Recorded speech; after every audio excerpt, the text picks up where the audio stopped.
This is a lecture about how to agree, disagree, or agree and disagree simultaneously when you're responding to what someone else has written.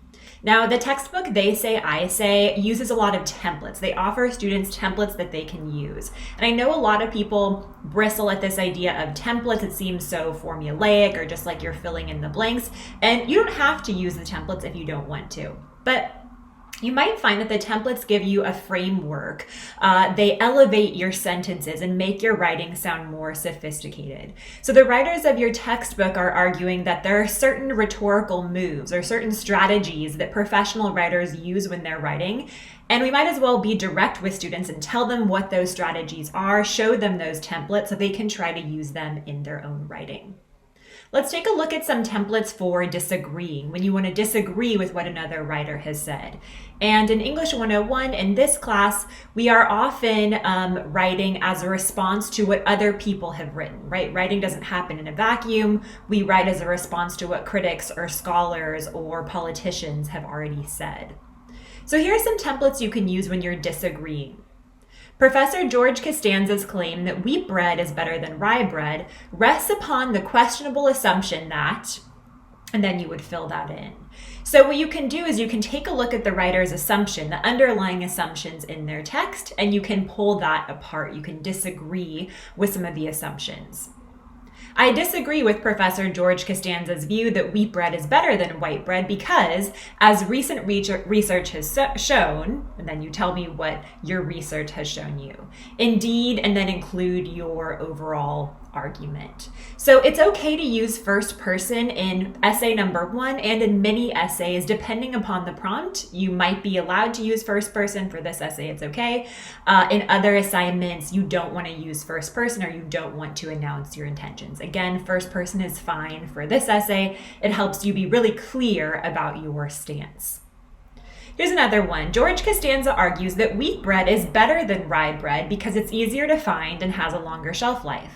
I agree that packaged wheat bread is ubiquitous in supermarkets, but that's precisely what makes rye bread superior. Rye bread is made without preservatives, so it must be sold when it's fresh, which makes it healthier for our bodies and the environment. So this move is called the twist move, or I call it the twist move. It's where you take the writer's argument, you take George Costanza's argument, and you take the evidence or support used in that essay to argue whatever George Costanza is arguing. But from that same support or evidence, you have a different conclusion. So you're agreeing with the evidence or with the logic, but it draws you to a different conclusion. I really like this move because it shows that you truly understand how the other writer has built his or her argument and how you might agree with the examples, but you have a different conclusion and therefore a different thesis statement. Those are just some templates. You can also look in chapter 6 to see more templates that you can use. Here are some templates for agreeing, and I think the most important thing to remember when you're agreeing is you're not just saying, yeah, the writer's right, and not giving your own opinion. Think of it as agreeing and. You always have to add your own examples. And ideally, when you're agreeing, you're going a little bit further than the author went, right? You're extending the argument. You're adding something to it. So you could say something like, in this example from your textbook, I agree that diversity in the student body is educationally valuable because my experience at Central University confirms it. So adding on personal experience if the essay prompt allows it. And for essay 1, you can add personal experiences. I agree that blank, a point that needs emphasizing since so many people still believe blank. So you're agreeing with a specific part of the writer's argument, but you're also saying why it's important to emphasize that particular point. Maybe a lot of people don't believe in whatever it is, climate change or some sort of political idea. So you're talking about why it needs to be emphasized. So you're giving kind of the ramifications or the what's at stake.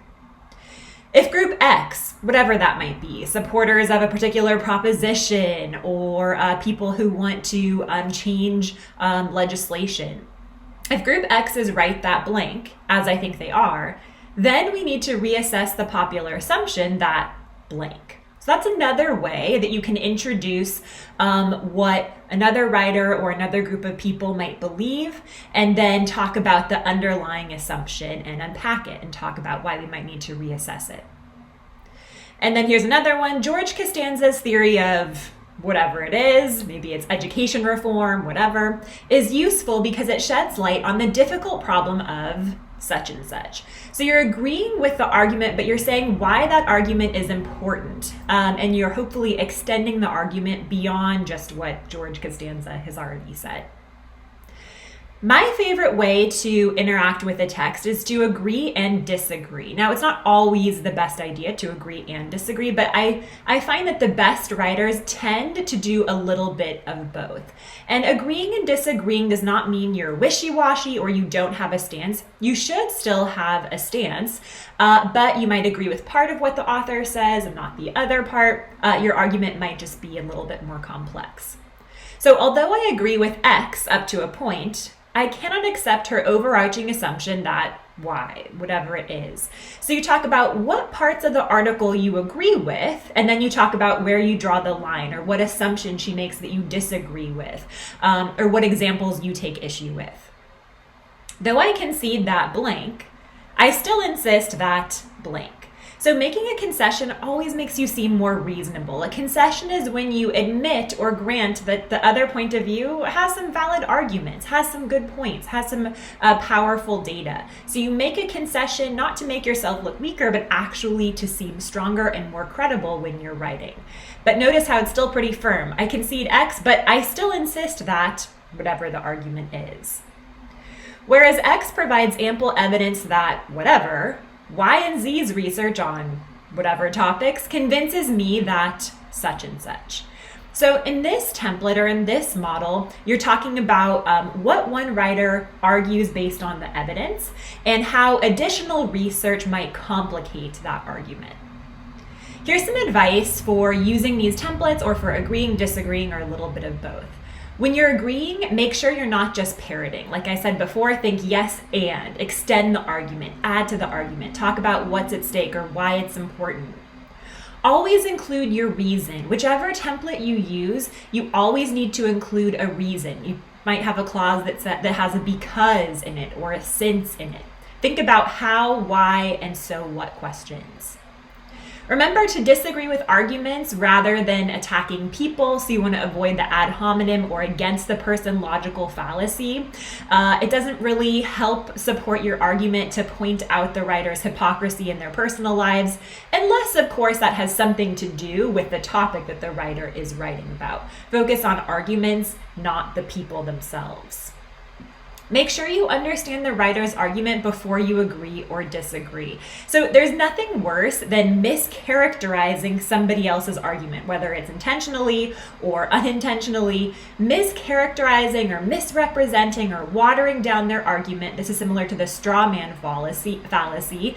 It just makes your essay seem weaker because you have kind of twisted the original arguer's point of view. So make sure you truly understand the complexity of the writer's argument before you take a stand. So that requires that you read the text several times.